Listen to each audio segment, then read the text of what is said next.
नमस्कार प्यारे साथियों। तो साथियों, आप सभी का आपके अपने YouTube चैनल एग्जाम स्टडी में स्वागत है। तो विद्यार्थियों, हम देख रहे थे जो राजस्थान का सीएटी का जो मॉडल पेपर है वो देख रहे थे। मॉडल पेपर में क्या देख रहे थे? मॉडल पेपर के अंदर हम देख रहे थे विद्यार्थियों, जो राजस्थान का इतिहास है वो देख रहे थे। ओके, इतिहास देख रहे थे राजस्थान का। जो हमारा दूसरा पार्ट तक कंप्लीट हो चुका है और आज हमारा तीसरा पार्ट है विद्यार्थियों। ओके, सारे बहुत इंपॉर्टेंट क्वेश्चन है विद्यार्थियों। ओके, आज हमारे पूरे 150 हो जाएंगे विद्यार्थियों। ओके, और सारा जो इतिहास है वो इनमें से आएगा, इससे बाहर कुछ नहीं आएगा साथियों। ओके, इसलिए आपसे निवेदन है कि इसी मॉडल पेपर को अच्छे तरीके से देख लीजिएगा। ओके विद्यार्थियों, बारी बारी के सभी प्रकार की चीजों को हम देख लेंगे विद्यार्थियों। ओके, तो शुरू करते हैं। तो पहला क्वेश्चन विद्यार्थी आज का, यानी कि 101 है, लेकिन प्रिंट में 102 आ चुका है, इसलिए कोई दिक्कत वाली बात नहीं। आप इस पर ध्यान नहीं दीजिएगा, प्रश्नों पर ध्यान दीजिएगा। प्रश्न नंबर पहला है कि किस प्रतिहार शासक के दरबार में प्रसिद्ध कवि राजशेखर थे? यानी कि जो प्रतिहार शासक था, यानी कि प्रतिहार वंश था, उसका जो शासक दरबारी था, उसके जो दरबार का जो कवि था बहुत ही फेमस था, राजशेखर था। तो किस शासक के दरबारी सा कवि था साथियों? तो इसका आंसर है महिपाल। प्रतिहार वंश का जो शासक था उसके दरबार में कवि था राजशेखर। ओके, महिपाल के शासक में। ओके, अगला प्रश्न है विद्यार्थियों कि किस मुगल शासक ने चित्तौड़ विजय के उपरांत मेवाड़ में सिक्का एलची जारी किया? क्या है कि ऐसा कौन सा मुगल शासक है जिसने चित्तौड़ विजय के उपरांत, चित्तौड़ पर विजय प्राप्त कर लेने के बाद मेवाड़ में सिक्का एलची जारी किया? शायद ये कोई नियम होगा। क्या होगा? ये नियम है जिसके जिसको जारी कर दिया गया था। तो वो किया था अकबर के द्वारा। इसके द्वारा, अकबर के द्वारा चित्तौड़गढ़ पर विजय प्राप्त कर लिया गया था और मेवाड़ में उसमें सिक्की एलची जारी कर दी गई थी।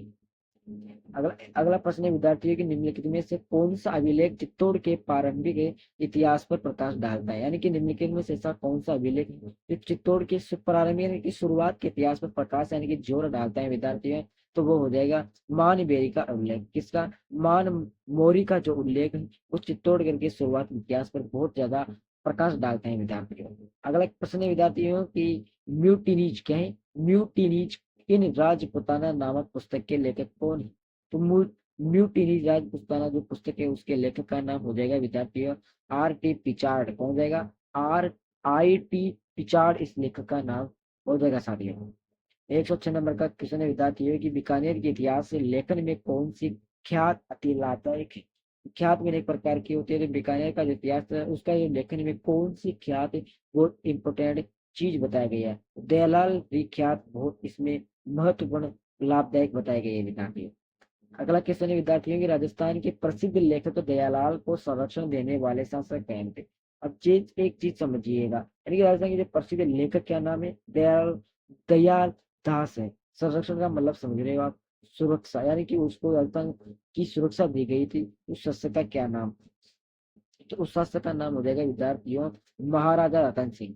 क्या हो जाएगा? महाराजा रतन सिंह उससे शासक का नाम हो जाएगा विद्यार्थियों।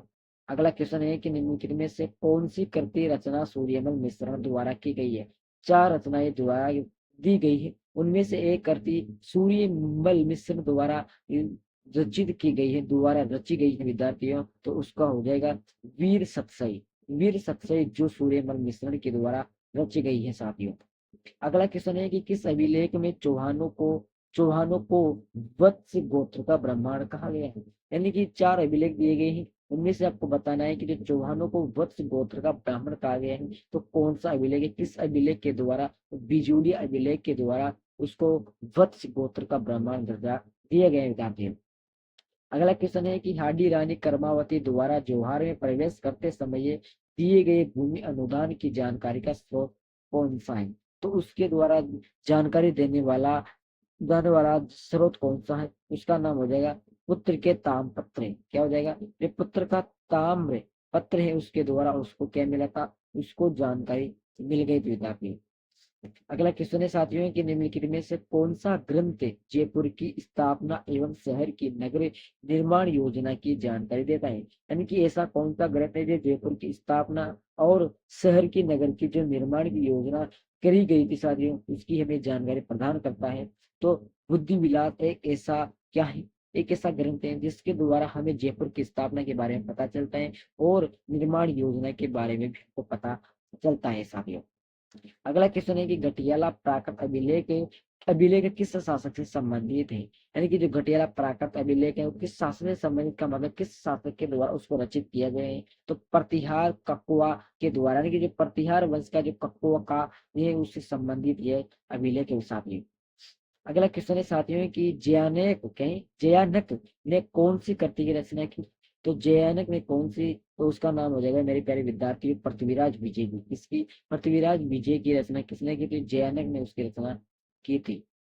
अगला क्वेश्चन है मेरे प्यारे विद्यार्थियों कि किस अभिलेख में चौहानों को वत्स गोत्र ब्राह्मण का दर्जा दिया गया है? सबसे ऊपर क्वेश्चन आया था 111 नंबर का, ऐसा 112 नंबर का क्वेश्चन आया था कि वो दिया गया बिजोली अभिलेख का, जिसका बिजोली अभिलेख का दर्जा दिया गया था विद्यार्थियों को।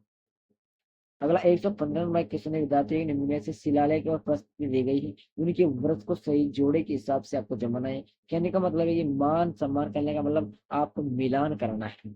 क्लियर हुआ? तो उसका मान आपको 1 और 2 करना है। कहने का मतलब है कि अचेल शिलालेख 1285 और दिलवाड़ा शिलालेख 1216 ईस्वी, इस प्रकार से आपको मिलान करना है। क्लियर हुआ? किसका आंसर हो जाएगा? 1 एवं बी हो जाएगा।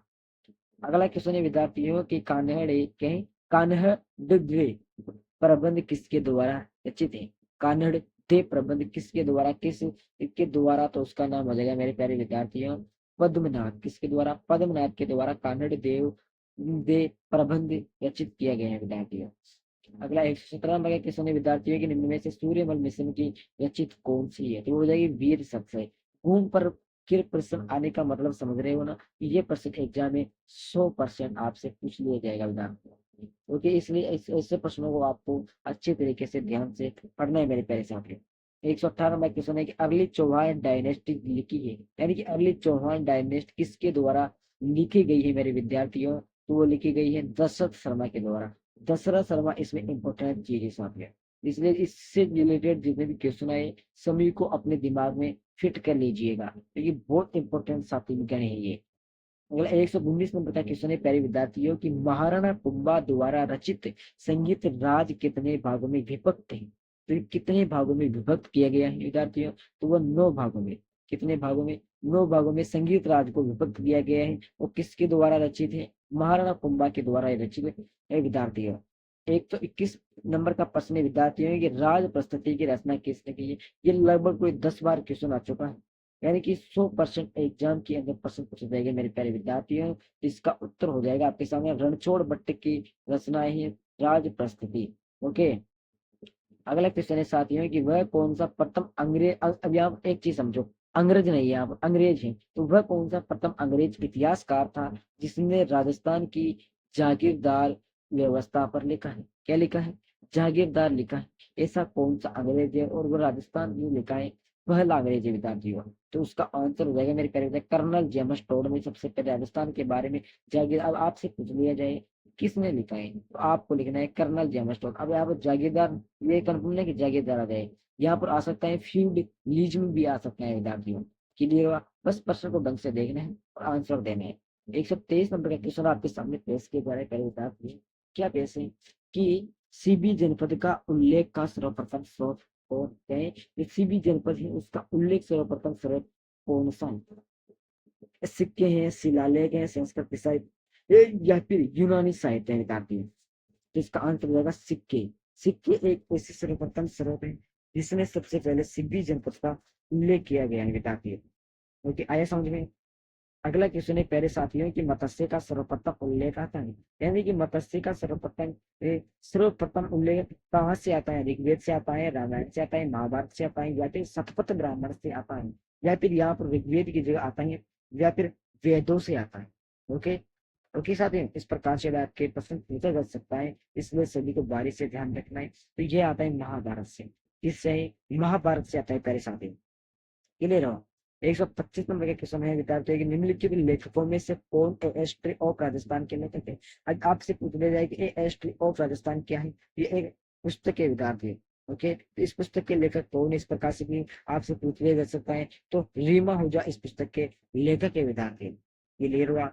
अगला क्वेश्चन है कि कुमारपाल प्रबंध में उल्लेख है कि चित्तौड़ के किले का निर्माण एक मौर्य राजा ने करवाया था, उस राजा का क्या नाम था? अब आपके सामने प्रश्न आ जाना चाहिए, यानी कि उत्तर आ जाना चाहिए मेरे प्यारे साथियों कि उस राजा का क्या नाम था। मौर्य सुनते ही बहुत सारे समझ में आएगा चित्रगुप्त मौर्य। तो ये जरूरी नहीं है कि हर जगह चित्रगुप्त मौर्य का ही उत्तर आए, यानी कि उसका ही नाम आए। अलग और भी हो सकते हैं मेरे प्यारे साथीगणों, हो सकता है चित्रागंत गुप्त, चित्रागंध मौर्य हो। तो ये है साथियों, क्या नाम है, चित्रागंध मौर्य उसका नाम है, जिसने सबसे पहले चित्तौड़ किले का निर्माण करवाया था प्यारे साथियों। 127 नंबर का क्वेश्चन है साथियों कि किस इतिहासकार को कानूनी की माता व कानूनी नाम से जाना जाता था। क्या है? किस इतिहासकार को कानून की माता व कानूनी नाम से जाना जाता है मेरे प्यारे विद्यार्थियों। उसको जाना जाता है मुंशी देवी प्रसाद को। किसको? मुंशी देवी प्रसाद।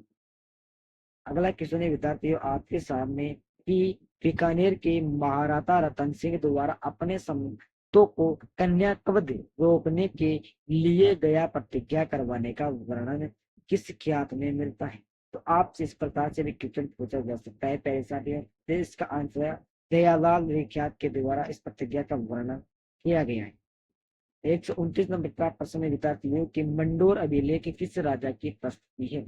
यानी कि जो मंडोर अभिलेख है ऐसे कौन सा राजा है जिसके द्वारा उसकी प्रस्तुति की गई है। तो भाव एक ऐसा राजा है जिसके द्वारा इसकी प्रस्तुति की गई है मेरे प्यारे विद्यार्थियों।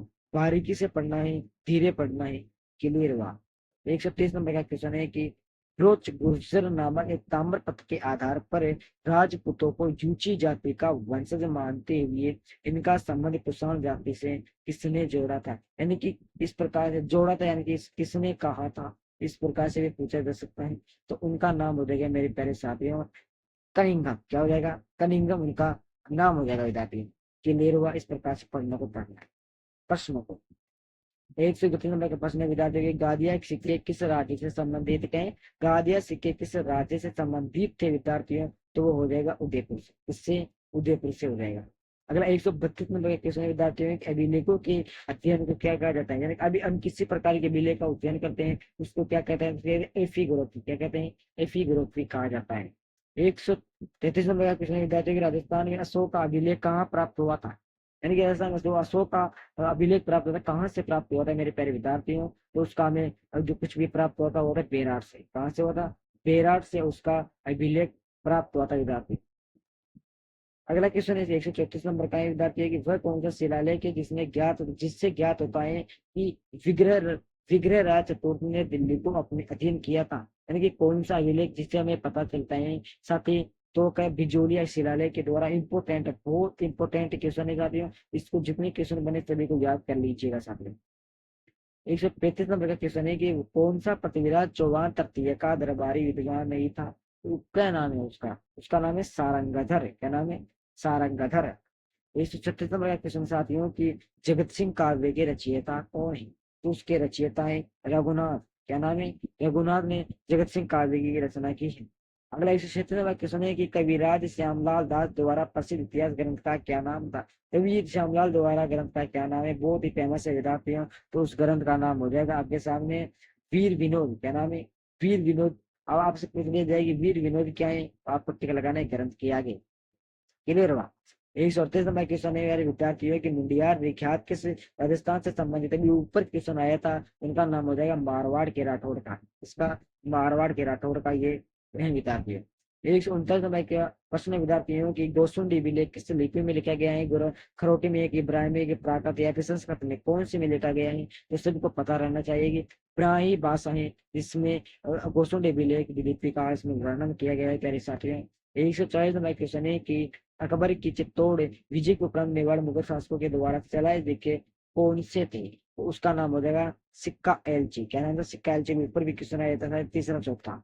100 आगे क्वेश्चन है कि झाड़साई सिक्के राजस्थान के कौन सी रियासत से प्रचलित थे साथियों। उसका नाम हो जाएगा जयपुर। इसके द्वारा, जयपुर के द्वारा।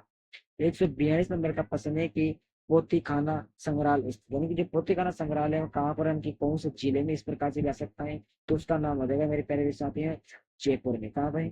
जयपुर के अंदर है। 143 नंबर का प्रश्न है कि चंद्र बरधाई द्वारा रचित ग्रंथ का नाम बहुत ही बड़ा है और बॉडी फेमस है साथियों, हो जाएगा कामायनी। कौन सा ग्रंथ? कामायनी।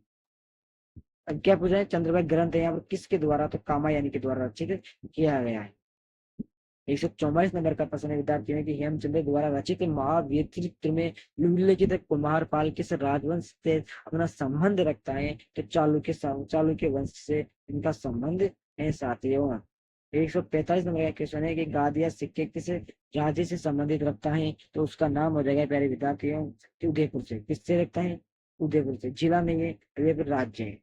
ओके, क्लियर हुआ? जिला से है क्या? जिला ही है यार, उदयपुर का जिला ही है। ओके, अगला प्रश्न है कि अभिलेख जो प्राचीन राजस्थान में भगवत भागवत संप्रदाय के प्रभाव की पुष्टि करता है, यह कौन सा है? वह हो जाएगा गोसुंडी अभिलेख। कौन सा हो जाएगा? गोसुंडी अभिलेख। अगला क्वेश्चन है साथियों के निम्नलिखित लेखकों में से कौन हिस्ट्री ऑफ इंडिया के लेखक है? सभी को पता रहना चाहिए, बहुत इंपॉर्टेंट क्वेश्चन है, रेमा हो जाए उसके लेखक के विद्यार्थी। अब 868 में क्वेश्चन है कि राजपूताना किस रियासत के सिक्कों पर एक और सम्राटी विक्टोरिया का चेहरा और अंग्रेजी में विक्टोरिया एम्प्रेस क्या नाम है? एम्प्रेस लिखा था, और दूसरी और नागरिक तथा उर्दू लिपि में मारा गया क्या नाम था? तो सभी को पता रहना चाहिए, उसका नाम था बीकानेरी। ओके, अगला 149 नंबर क्वेश्चन है साथियों कि किस लेखक में बूंदी का नाम भ्रामती मिलता है? किस लेखक में बूंदी का नाम भूंद्रावती मिलता है? तो रणक है इसका रणक होता। 145 नंबर क्वेश्चन है साथियों शेखावटी शब्द का सर्वप्रथम प्रयोग 1803 में किया था, लेकिन किसके द्वारा किया गया था? तो कर्नल गार्ड के द्वारा किया गया था। ओके साथियों, तो आपके सामने पूरे 100 पूरे 150 क्वेश्चन कंप्लीट हो चुके हैं साथियों। 148 क्वेश्चन हो चुके हैं। क्लियर हुआ? मेरी क्लास अच्छी लगी तो लाइक करना, शेयर करना, कमेंट करना, चैनल सब्सक्राइब करना है, और कल से अलग टॉपिक आपके लिए जारी कर दिया जाएगा, इसलिए सभी ज्वाइन कर लीजिएगा। ओके, जय हिंद, जय भारत।